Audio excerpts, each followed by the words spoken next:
أعوذ بالله من الشيطان الرجيم. بسم الله الرحمن الرحيم. الحمد لله الذي أنزل على عبده الكتاب ولم يجعل له عوجا قيما لينذر بأسا شديدا من لدنه ويبشر المؤمنين الذين يعملون الصالحات أن لهم أجرا حسنا ماكثين فيه أبدا وينذر الذين قالوا اتخذ الله ولدا ما لهم به من علم ولا لآبائهم كبرت كلمة تخرج من أفواههم إن يقولون إلا كذبا فلعلك باخع نفسك على آثارهم إن لم يؤمنوا بهذا الحديث أسفا إنا جعلنا ما على الأرض زينة لها لنبلوهم أيهم أحسن عملا وإنا لجاعلون ما عليها صعيدا جرزا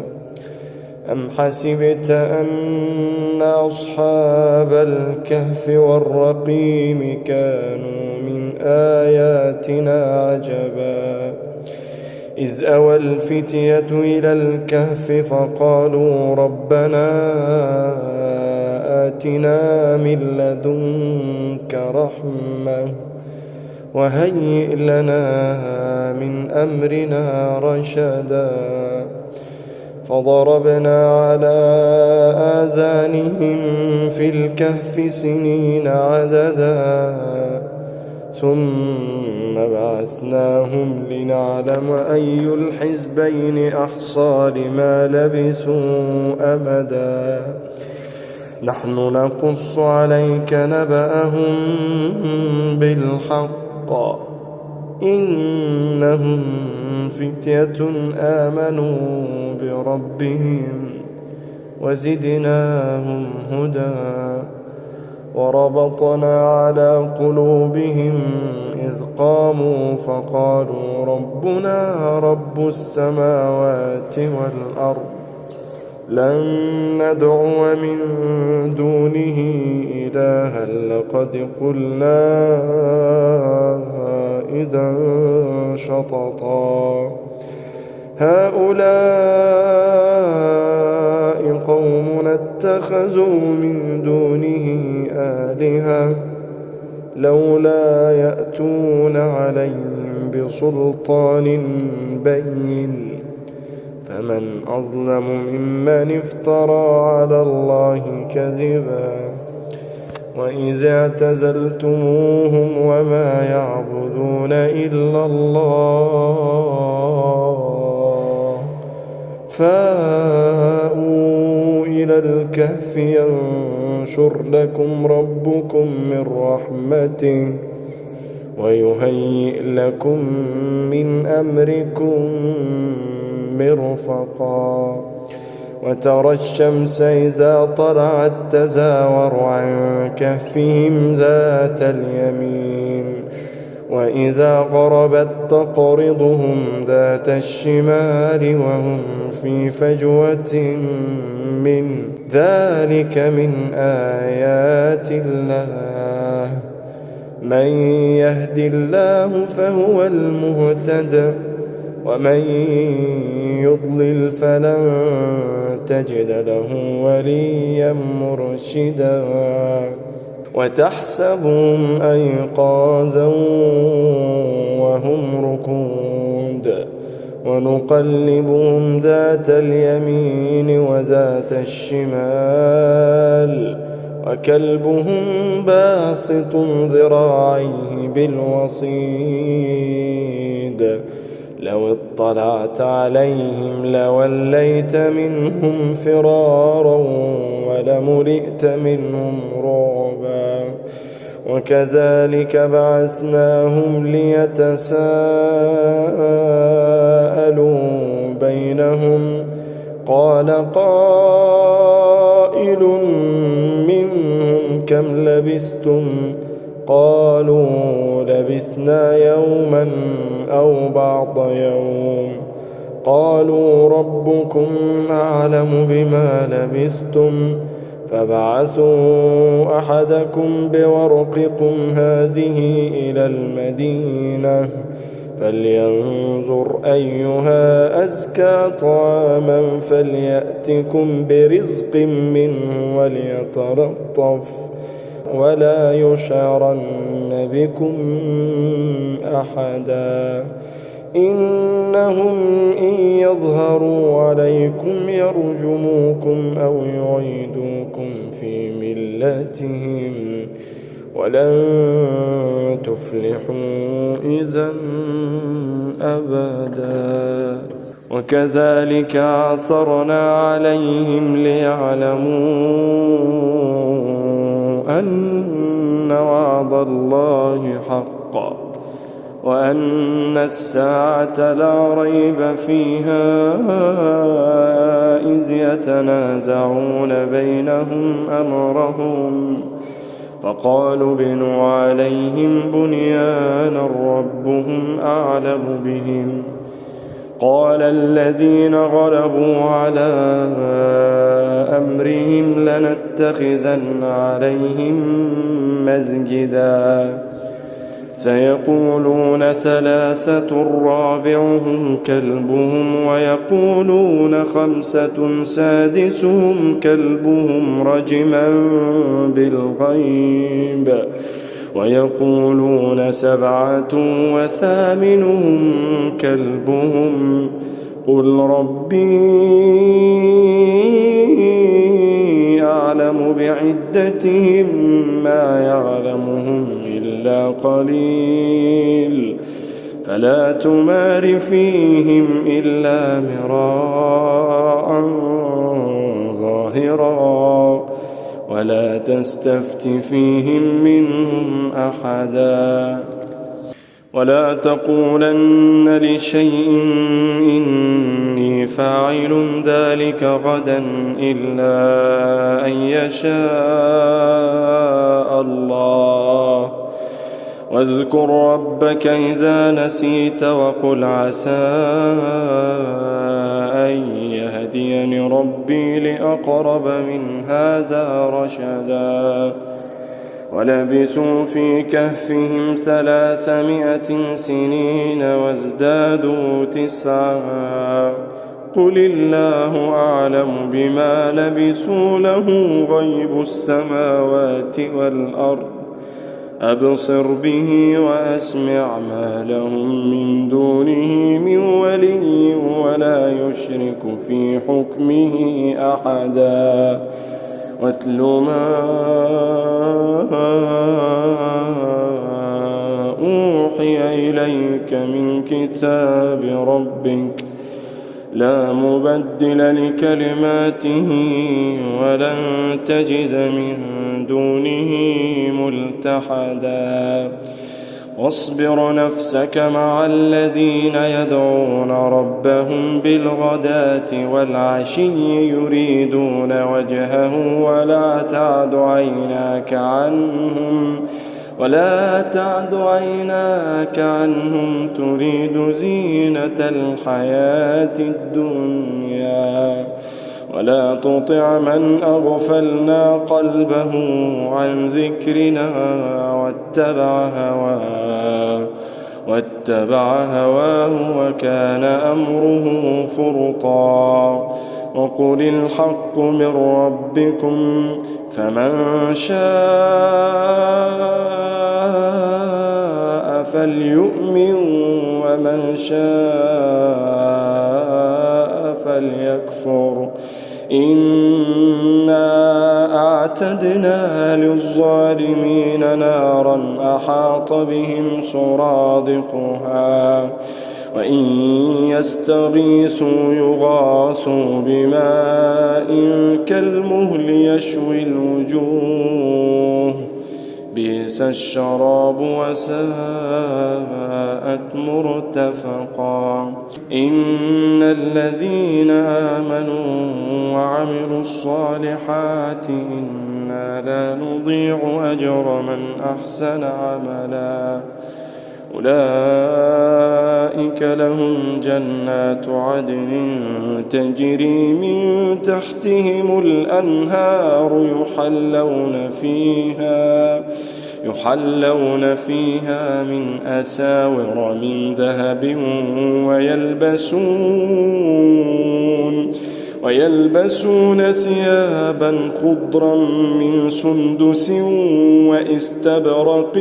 متكئين فيها على الأرائك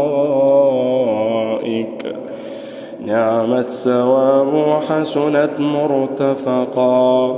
واضرب لهم مثل الرجلين جعلنا لأحدهما جنتين من أعناب وحففناهما بنخل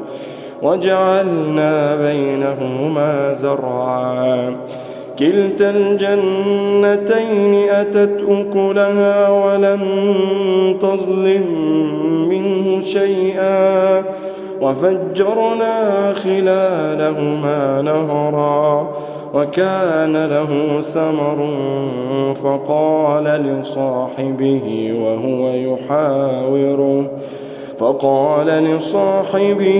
وهو يحاوره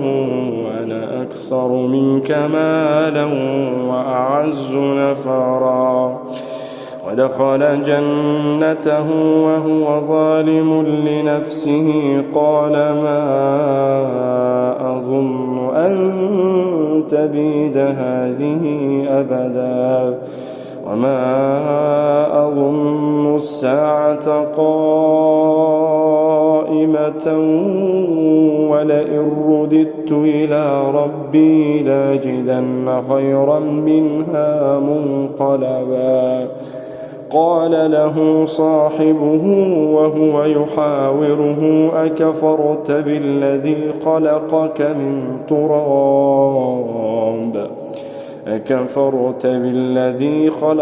من تراب ثم من نطفة ثم سواك رجلا لكن هو الله ربي ولا أشرك بربي أحدا ولولا إذ دخلت جنتك قلت ما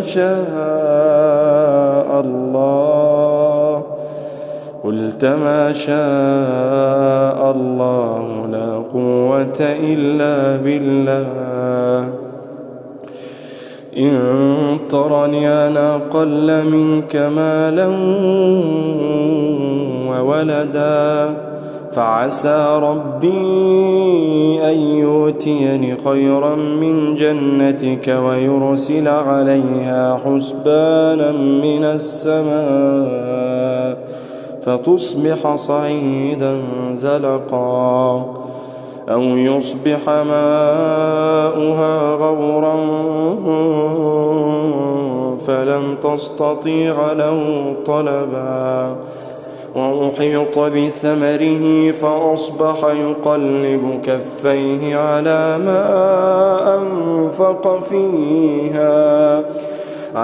ما أنفق فيها وهي خاوية على عروشها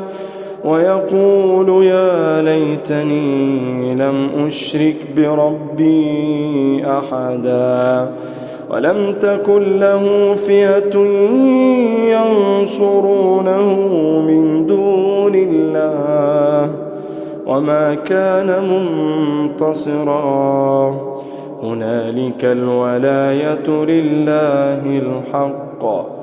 هو خير ثوابا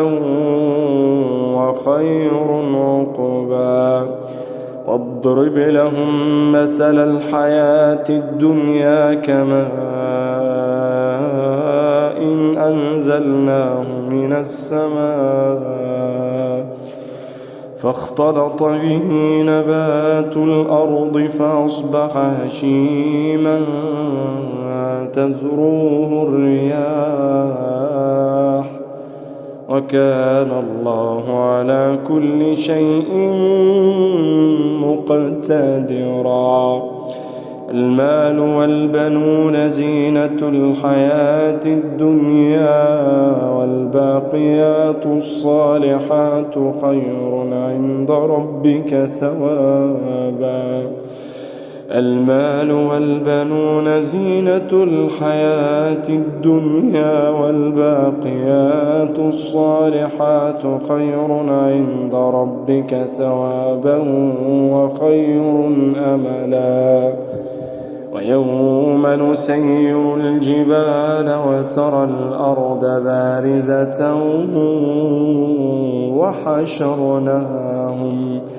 ويوم نسير الجبال وترى الأرض بارزة وحشرناهم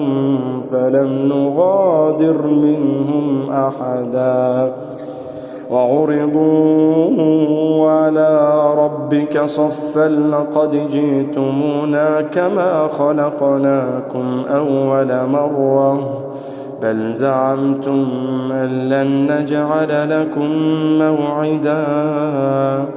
ووضع الكتاب فترى المجرمين مشفقين مما فيه ويقولون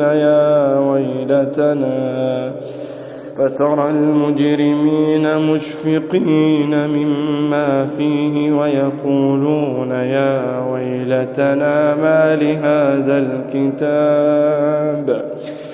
ما لهذا الكتاب لا يغادر صغيرة ولا كبيرة إلا أحصاها ووجدوا ما عملوا حاضرا ولا يظلم ربك أحدا. وإذ قلنا للملائكة اسجدوا لآدم فسجدوا إلا إبليس كان من الجن ففسق عن أمر ربه أفتتخذونه وذريته أولياء من دوني وهم لكم عدو بئس للظالمين بدلا. ما أشهدتهم خلق السماوات والأرض ولا خلق أنفسهم وما كنت متخذ المضلين عضدا. ويوم يقول نادوا شركائي الذين زعمتم فدعوهم فلم يستجيبوا لهم وجعلنا بينهم موبقا. ورأى المجرمون النار فظنوا أنهم مواقعوها ولم يجدوا عنها مصرفا. ولقد صرفنا في هذا القرآن للناس من كل مثل وكان الإنسان أكثر شيء جدلا. وما منع الناس أن يؤمنوا إذ جاءهم الهدى ويستغفروا ربهم إلا أن تأتيهم سنة الأولين أو يأتيهم العذاب قبلا وما نرسل المرسلين إلا مبشرين ومنذرين. ويجادل الذين كفروا بالباطل ليدحضوا به الحق واتخذوا آياتي وما أنذروا هزوا ومن أظلم ممن ذكر بآيات ربه فأعرض عنها ونسي ما قدمت يداه إنا جعلنا على قلوبهم أكنة أن يفقهوا وفي آذانهم وقرا وإن تدعهم إلى الهدى فلن يهتدوا إذا أبدا وربك الغفور ذو الرحمة لو يؤاخذهم بما كسبوا لعجل لهم العذاب بل لهم موعد لن يجدوا من دونه موئلا وتلك القرى أهلكناهم لما ظلموا وجعلنا لمهلكهم موعدا وإذ قال موسى لفتاه لا أبرح حتى أبلغ مجمع البحرين أو أمضي حقبا فلما بلغ مجمع بينهما نسيا حوتهما فاتخذ سبيله في البحر صربا فلما جاوزا قال لفتاه آتنا غداءنا لقد لقينا من سفرنا هذا نصبا قال أرأيت إذ أوينا إلى الصخرة فإني نسيت الحوت وما أنسانيه إلا الشيطان أن أذكره واتخذ سبيله في البحر عجبا قال ذلك ما كنا نبغي فارتد على آثارهما قصصا فوجدا عبدا من عبادنا آتيناه رحمة من عندنا وعلمناه من لدنا علما قال له موسى هل أتبعك على أن تعلمني مما علمت رشدا قال إنك لن تستطيع معي صبرا وكيف تصبر على ما لم تحط به خبرا قال ستجدني إن شاء الله صابرا ولا أعصي لك أمرا قال فإن اتبعتني فلا تسألني عن شيء حتى أحدث لك منه ذكرا فانطلقا حتى إذا ركبا في السفينة خرقها قال أخرقتها لتغرق أهلها لقد جئت شيئا إمرا قال لم أقل إنك لن تستطيع معي صبرا قال لا تؤاخذني بما نسيت ولا ترهقني من أمري عسرا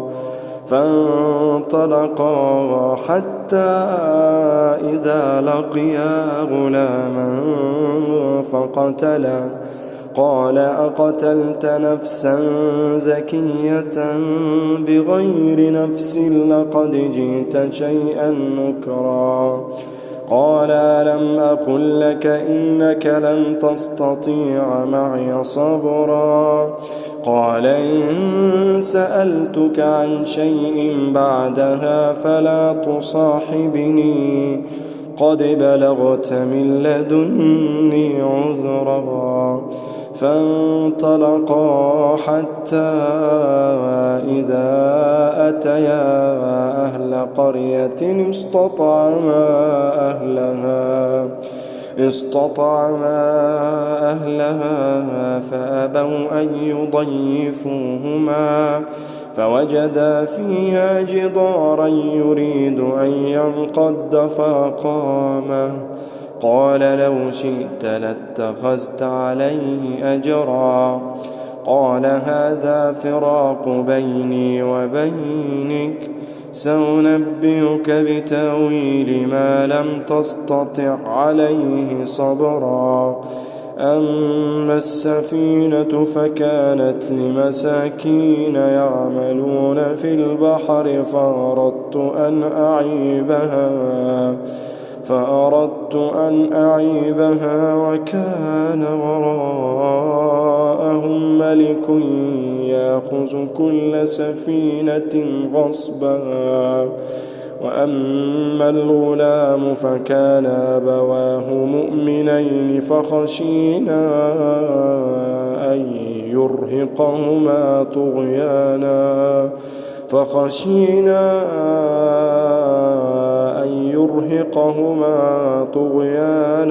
وكفرا فأردنا أن يبدلهما ربهما خيرا منه زكاة وأقرب رحما وأما الجدار فكان لغلامين يتيمين في المدينة وكان تحته كنز لهما وكان أبوهما صالحا فأراد ربك أن يبلغا أشدهما ويستخرجا كنزهما رحمة من ربك وما فعلته عن أمري ذلك تأويل ما لم تسطع عليه صبرا ويسألونك عن ذي القرنين قل سأتلو عليكم منه ذكرا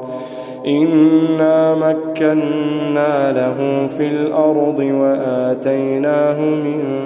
كل شيء سببا فأتبع سببا حتى إذا بلغ مغرب الشمس وجدها تغرب في عين حمئة ووجد عندها قوما قلنا يا ذا القرنين إما أن تعذب وإما أن تتخذ فيهم حسنا قال أما من ظلم فسوف نعذبه ثم يرد إلى ربه فيعذبه عذابا نكرا وأما من آمن وعمل صالحا فله جزاءنا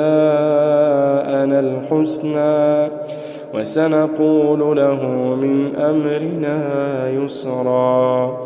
ثم أتبع سببا حتى إذا بلغ مطلع الشمس وجدها تطلع على قوم لم نجعل لهم من دونهما سترا كذلك وقد أحطنا بما لديه خبرا ثم أتبع سببا حتى إذا بلغ بين السدين وجد من دونهما قوما لا يكادون يفقهون قولا قالوا يا ذا القرنين إن ياجوج وماجوج مفسدون في الأرض فهل نجعل لك خرجا على أن تجعل بيننا وبينهم سدا قال ما مكني فيه ربي خير فأعينوني بقوة أجعل بينكم وبينهم ردما آتوني زبر الحديد حتى إذا ساوى بين الصدفين قال انفخوا حتى إذا جعله نارا قال آتوني أفرغ عليه قطرا فما استطاعوا أن يظهروه وما استطاعوا له نقبا. قال هذا رحمة من ربي فإذا جاء وعد ربي جعله دكاء وكان وعد ربي حقا. وتركنا بعضهم يومئذ يموج في بعض ونفخ في الصور فجمعناهم جمعا وعرضنا جهنم يومئذ للكافرين عرضا. الذين كانت أعينهم في غطاء عن ذكري وكانوا لا يستطيعون سمعا. أفحسب الذين كفروا أن يتخذوا عبادي من دوني أولياء أفحسب الذين كفروا أن يتخذوا عبادي من دوني أولياء إنا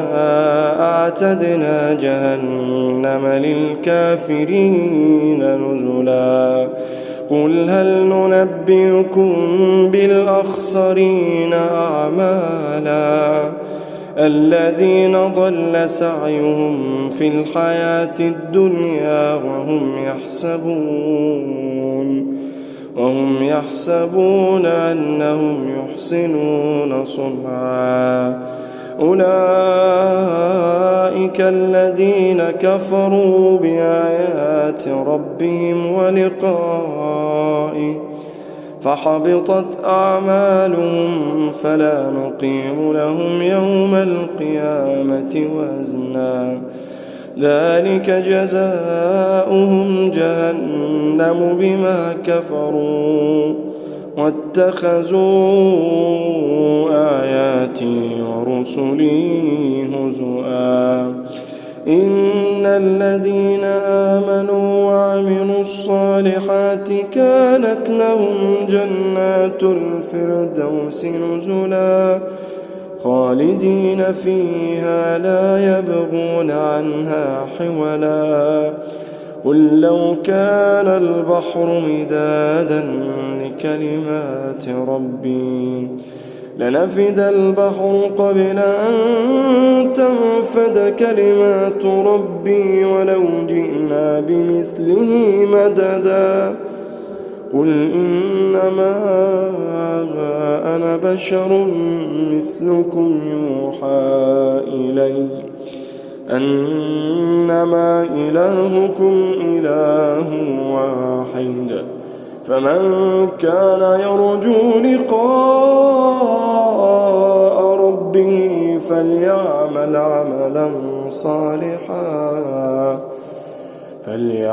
عملا صالحا ولا يشرك بعبادة ربه